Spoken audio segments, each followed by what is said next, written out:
Hello students, welcome back to your video classes. Hopefully all of you must be doing good. Okay. तो students आज हम लोग chemistry के topic को थोड़ा और आगे बढ़ाते हैं। एसिड के प्रॉपर्टीज के बारे में हम लोग पढ़ रहे थे बच्चों। आज उसका मतलब नेक्स्ट क्लास है, दैट इज एसिड के प्रॉपर्टीज को हम लोग और थोड़ा आगे पढ़ते हैं। ठीक है, तो आज जो प्रॉपर्टीज हम लोग पढ़ेंगे बच्चों, that is acid reacts with metal oxides to form salt and water। ठीक है, आज का प्रॉपर्टी जो हम लोग पढ़ेंगे दैट इज, ये मार्कर चल नहीं रहा है, that is acid reacts with metal oxides to form salt and water.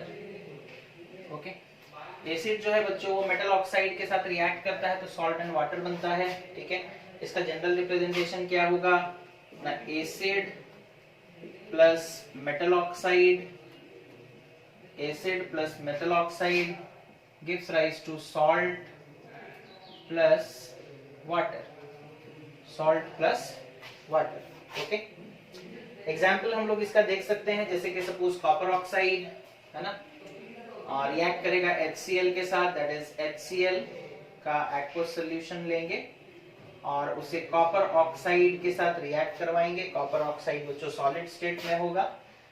इन दोनों के बीच में जब रिएक्शन होगा तो हम लोगों को मिलेगा copper chloride, that is a salt plus H2O plus H2O। तो इसे बैलेंस करने के लिए यहाँ पर 2HCl लगाएंगे, that is 2HCl plus CuO। ये एसिड हो गया, ये कॉपर मेटल ऑक्साइड हो गया, metal is copper and then oxygen metal oxide, इन दोनों के बीच में रिएक्शन हुआ तो कॉपर क्लोराइड का एक्वस सॉल्यूशन बना है ना, प्लस वाटर बना, प्लस क्या बना, वाटर फॉर्मेशन हुआ।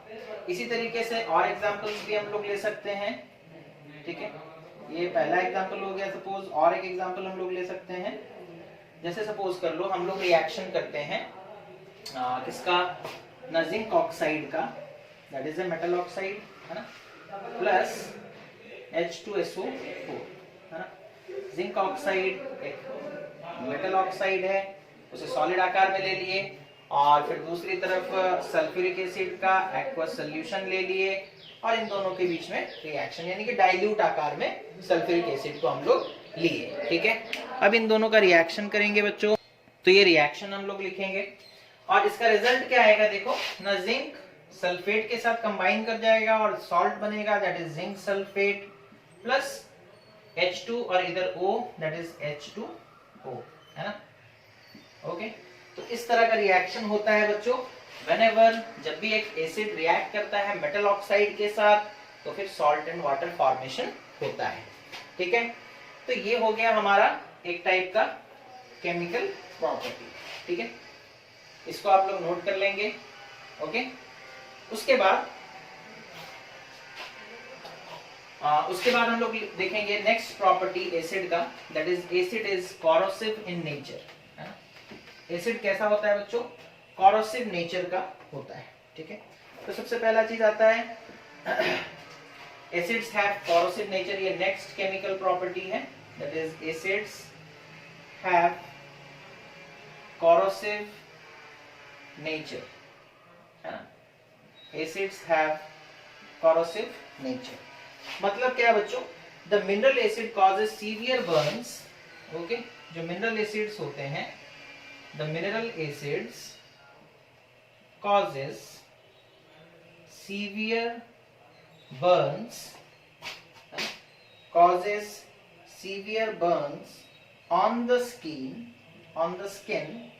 and attack and eat up materials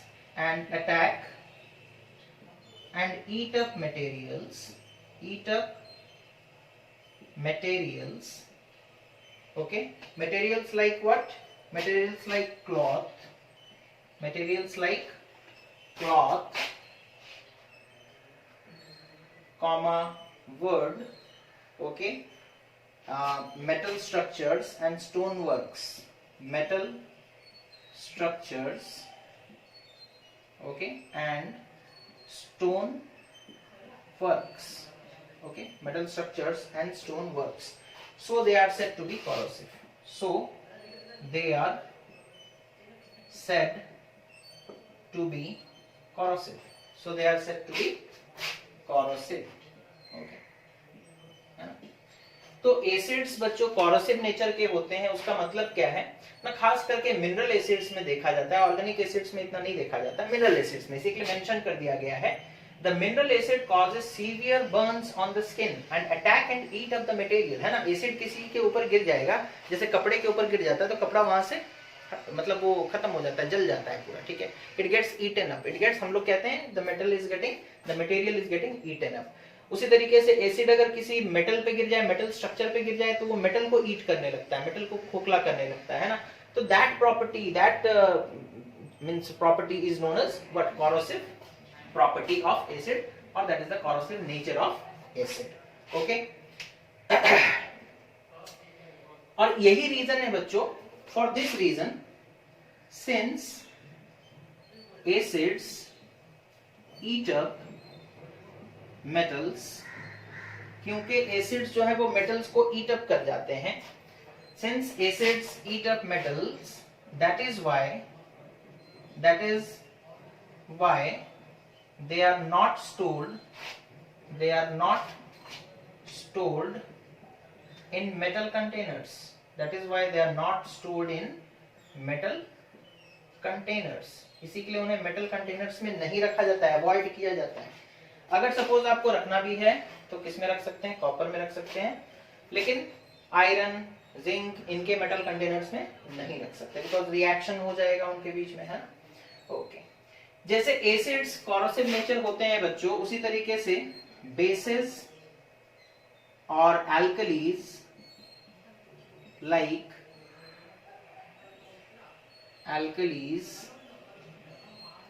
like sodium hydroxide यानी कि strong alkali, potassium hydroxide, they also show corrosive nature. तो ये भी corrosive nature show करते हैं बच्चों, है ना. That means they also have the property of eating up the material, eating up the sodium hydroxide. Paper पे गिर गया तो पेपर को खा जाएगा, कपड़े पे गिर गया तो कपड़े को खा जाएगा. इस तरीके का प्रॉपर्टी उनके पास भी होता है, दैट इज corrosive nature उनके पास भी होता है.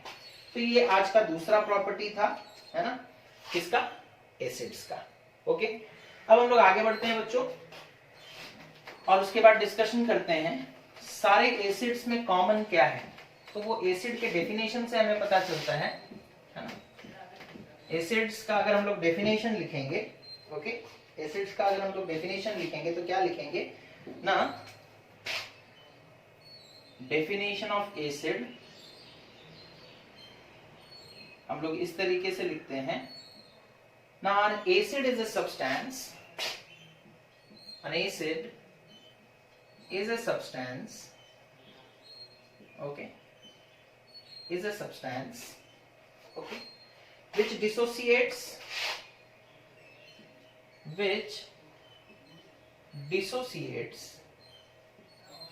or ionizes. Okay. Which dissociates or ionizes on dissolving in water.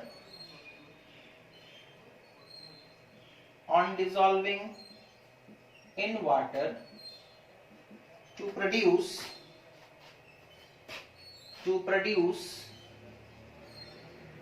hydrogen ion. That is H plus ion.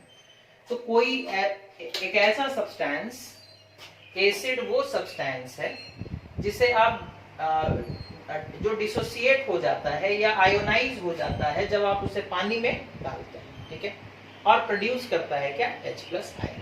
तो जो भी H प्लस आयन प्रोड्यूस करेगा वो एसिड कहलाएगा, है ना. Any substance which produces H plus ion on dissolving in water is known as an acid. जैसे कि सपोज कर लो हम लोग HCl ले लिए, ठीक है, HCl को हम लोग क्या किए, डिसॉल्व कर दिए वाटर, है ना, डिसॉल्व इन वाटर, उसे वाटर में डिसॉल्व, तो हम देखेंगे वो H plus ion plus Cl minus ion produce करेगा। तो H प्लस प्रोड्यूस किया मतलब ये क्या है, एसिड है, मतलब ये क्या है, एसिड है। उसी तरीके से बच्चों अगर हम लोग H2SO4 देखेंगे, दैट इज H2SO4, इसे जब हम लोग वाटर में डिसॉल्व करेंगे, that is dissolve in water, dissolve in water, then it will produce H2, दो हाइड्रोजन है तो ये प्रोड्यूस करेगा 2H plus plus SO4 2 minus, है ना। तो ये भी हाइड्रोजन आयन प्रोड्यूस किया, दो हाइड्रोजन आयन प्रोड्यूस किया। उसी तरीके से बच्चों अगर हम लोग HNO3 लेते हैं, है ना, ये भी एक एसिड है, इसे अगर हम लोग डिसॉल्व करेंगे इन वाटर, डिसॉल्व इन वाटर, तो क्या होगा ना, ये प्रोड्यूस करेगा H plus plus NO3 minus, ठीक है। तो H प्लस आयन वो भी प्रोड्यूस कर रहा है, that is why HNO3 is an acid, that is why HNO3 is an acid, okay. उसी तरीके से H2CO3 लोगे, उसे डिसॉल्व करोगे वाटर में, उसे डिसॉल्व करोगे वाटर में, तो आप देखोगे कि 2H plus plus CO3 2 minus ions ये भी प्रोड्यूस करेगा। तो ये जितने भी एग्जांपल्स हम लोग लिए बच्चों, ये सारे सब्सटेंसेस क्या प्रोड्यूस कर रहे हैं, H प्लस आयन, ये सारे सब्सटेंसेस क्या प्रोड्यूस कर रहे हैं, H प्लस आयंस। तो those substances which on dissolving in water they produces H plus ions, कितने प्रोड्यूस कर रहे हैं वो मतलब नहीं है, लेकिन वो प्रोड्यूस करने चाहिए, ठीक है। अगर वो H प्लस आयन प्रोड्यूस कर रहे हैं, दैट मीन्स हम उन्हें एसिड कह सकते हैं, दैट मीन्स हम उन्हें क्या कह सकते हैं, एसिड कह सकते हैं, ठीक है। So all acids have H plus ion in common. सब में क्या चीज कॉमन होता है, सारे एसिड्स में क्या चीज कॉमन होता है, H प्लस आयन कॉमन होता है। सारे एसिड्स में H प्लस आयन पाया जाएगा, चाहे वो मिनरल एसिड हो या ऑर्गेनिक। जैसे ऑर्गेनिक एसिड का एग्जांपल देखेंगे CH3COOH, ठीक है। इसे जब वाटर में डिसॉल्व करोगे, डिसॉल्व इन वाटर, तो तुम देखोगे बच्चों CH3COO माइनस बनेगा प्लस H प्लस बनेगा। तो H प्लस आयन ये भी प्रोड्यूस किया, है ना, H प्लस आयन यहाँ पर भी प्रोड्यूस। अब यहाँ एक डिफरेंस है, यहाँ पर CH3COOH में एक और यहाँ तीन, चार हाइड्रोजन थे, लेकिन प्रोड्यूस सिर्फ एक ही H प्लस हुआ। ये जो अंदर में H3 है बच्चों, ये डिसोसिएट नहीं होता है ना, ये डिसोसिएट नहीं होता, ठीक है। तो इस तरीके से H प्लस आयंस फॉर्मेशन होते हैं, ओके। तो सारे के सारे acids H plus ion produce करते हैं, या फिर हम उन सब्सटेंसेस को ही एसिड कहेंगे जो H प्लस आयन प्रोड्यूस करते हैं। Those substances will be called as an acid if they produces H plus ion. Simple है? Okay. उसके बाद क्या जिसमें H हाइड्रोजन होगा वो सारे सब्सटेंसेस एसिड होंगे? नहीं, जो हाइड्रोजन आयन प्रोड्यूस करेगा वो एसिड है। हाइड्रोजन सिर्फ होने से वो एसिड नहीं बन जाता। जैसे कि सपोज हम लोग एग्जांपल लेंगे ग्लूकोज का, है ना। सपोज हम लोग एग्जांपल लेंगे ग्लूकोज, दैट इज C6H12O6, ठीक है।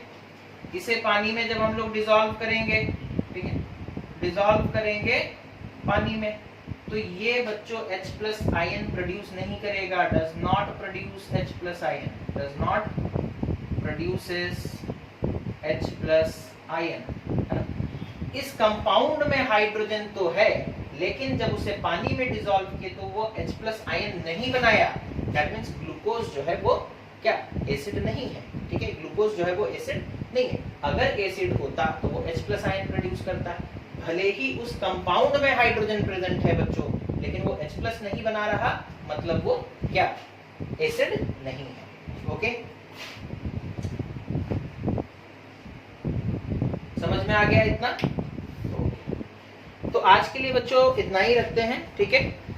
इस वीडियो को आप लोग देखें, देखने के बाद जो भी डाउट्स होते हैं आप लोग हमें पूछ सकते हैं, है ना। मेरे पर्सनल व्हाट्सएप नंबर पर मैसेज भी कर सकते हैं, ग्रुप में भी मैसेज कर सकते हैं। तो इस वीडियो को देखें और अपने बुक के थ्रू भी जाएं, सेल्फ स्टडी भी करते रहें साइमल्टेनियसली। होपफुली आप लोग अच्छे से पढ़ाई करेंगे, ठीक है। Thank you for watching the video, have a nice day.